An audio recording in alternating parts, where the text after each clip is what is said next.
Thank you, everybody, for coming to the Aaron Torres Podcast YouTube page. If you could do me a quick favor, see that little subscribe button at the bottom of your screen? Go ahead, click that subscribe button. Really does help our channel grow, our audience grow, and I really do appreciate it more than you know. So click that subscribe button. Appreciate your support. Now, here's the video that you came here for. My opinion, let's just go ahead and discuss some of the positives before we get to some of the negatives from Tuesday night. And I'll tell you what, I don't know that there's a more positive story in college basketball right now than St. John's basketball, okay? So the Red Storm, listen, we've talked about St. John's. We've talked about that big Rick energy for a while. But listen, you know, I think there was a couple things coming into the only other matchup of ranked opponents on Tuesday night, St. John's and Marquette, okay? So we talked about St. John's on Tuesday's show. I think it's one of the best stories we've seen. They entered the game on Tuesday night, 19-3 overall. I think the 3 losses by combined like 5-6 points, something like that. But I think the critics of St. John's would also sit there and say, well, wait a second now. There's been some weird games where they play well, they don't play well, this, that, the other thing. But they lost at Creighton. They still had 2 games against UConn, 2 games against Marquette, still have to play at Villanova. And I think people were wondering, okay, like where is the signature win? When is it coming? How are we getting it? And is this team for real? Well, I bring it up to say they played Tuesday night at Madison Square Garden against Marquette. First place was on the line. Marquette was 1 game back, tied with Creighton behind St. John's. And I'll tell you what, St. John's left no doubt in this game. Final score 70-64. The Johnnies get the win. And with it, I just got one question. What is that? What is that I'm feeling in the background? What is it? I'm feeling that big Rick energy, baby. That is right. Rick Pitino does it again. Yeah, get your Big Rick Energy t-shirts at aarontorresonline.com/merchandise. We appreciate your support. By the way, a lot of St. John's fans have gotten these. By the way, got the St. John's fan tweeting at me, you're a clown. What did he say? Something about, I know how Pitino's inner circle feels about you, Torres.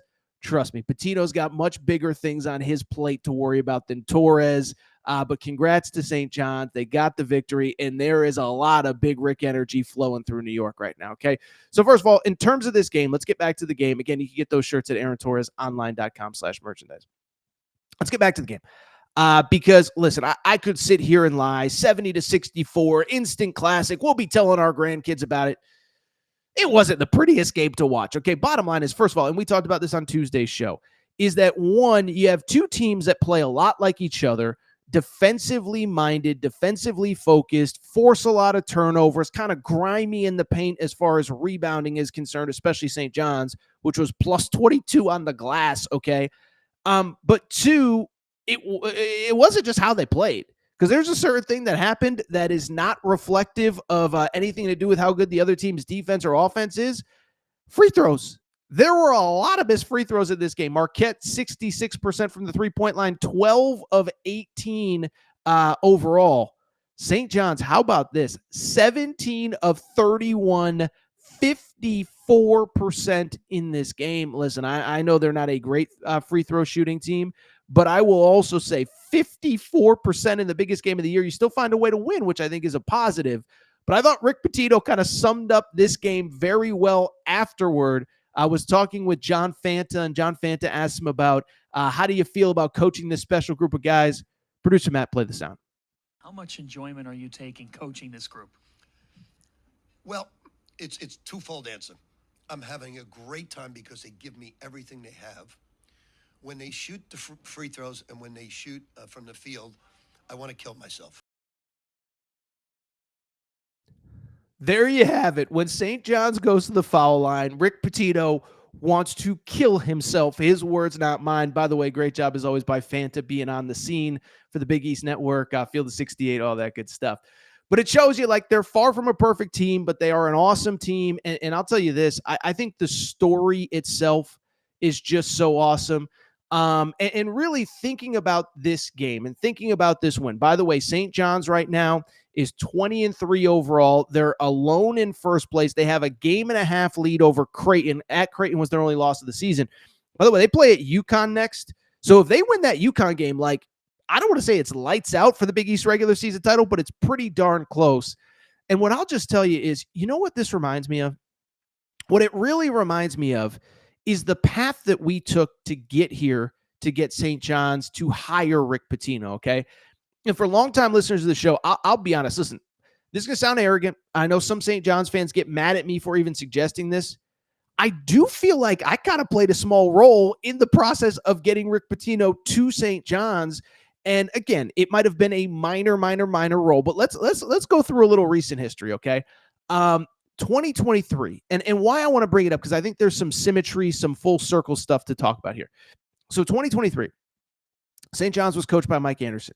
They were really bad. And I vividly remember this night. By the way, we do have a great Torres on SJU account, Torres on SJU, all St. John's, all the time. Drew does an unbelievable job with that page, okay?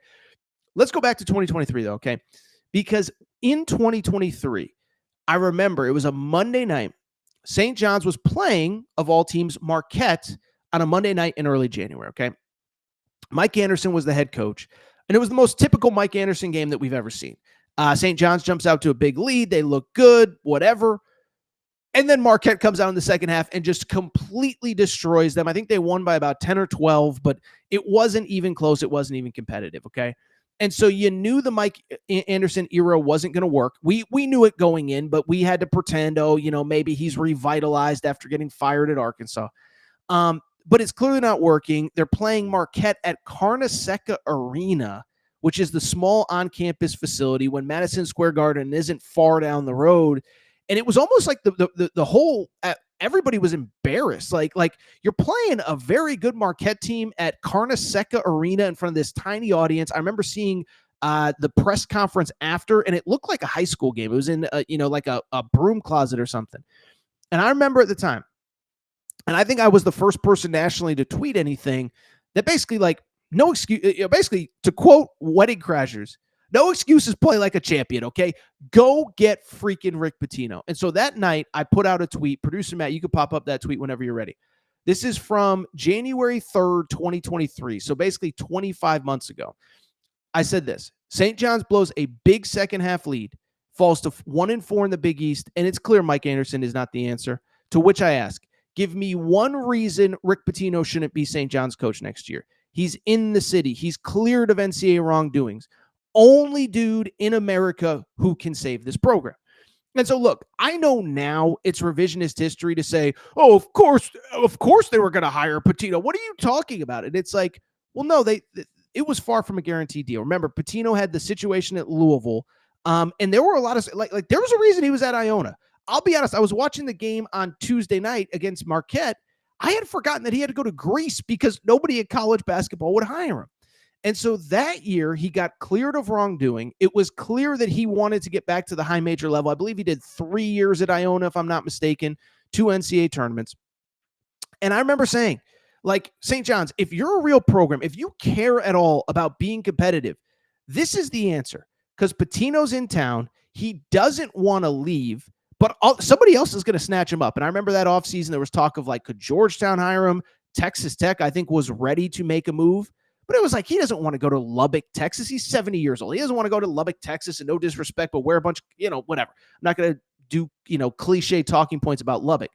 But he doesn't want to go to Texas Tech. He wants to stay in the city. He wants St. John's.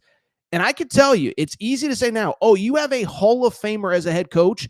Yeah, of course you're going to hire, or you have a Hall of Famer in the city. Of course you're going to. No, there was real consternation. And I will tell you, I was the first. You can go back and look this all up. I was the first person to hint at and tweet at after they lost, I believe, again to Marquette in the Big East tournament that year, that, oh, this is potentially happening. Because there was a lot of internal things and the whole reason, by the way, to go back to that tweet from January 3rd, in that game, as soon as I put that out, I had so many St. John's fans reach out to me privately, DM, hey, do you think this can happen? Do you think this is? Do you think this is that?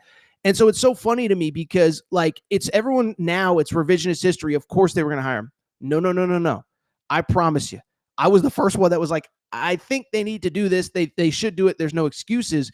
But it took the administration some time. Do we really want to do this? Pitino's got baggage. It's like, nobody cares about baggage. It's the NIL era.